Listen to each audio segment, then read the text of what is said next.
You know, they say if you fail to plan, you plan to fail. And that there, I think, is a big reason why so many people fail to achieve their goals. They just don't have a plan. Creating a plan of action, I think, is vital for your success in any endeavor.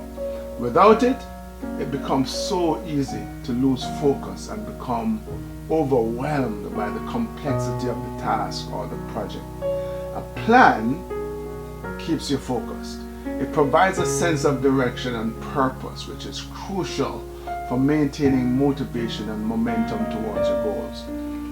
You see, at the outset, your goals can look so big, they almost seem unachievable.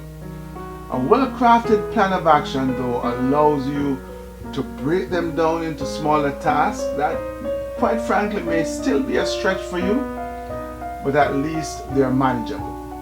A plan is going to help you to identify any potential roadblocks or challenges that may be lurking ahead.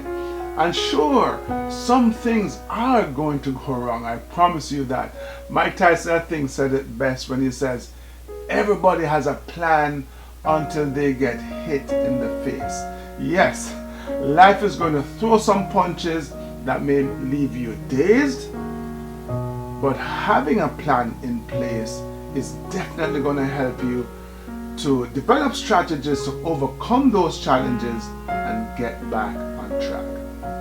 So yeah man, if you want to increase your chance of success at anything, make sure you start out by creating a plan of action, because that is going to help you to keep on pushing.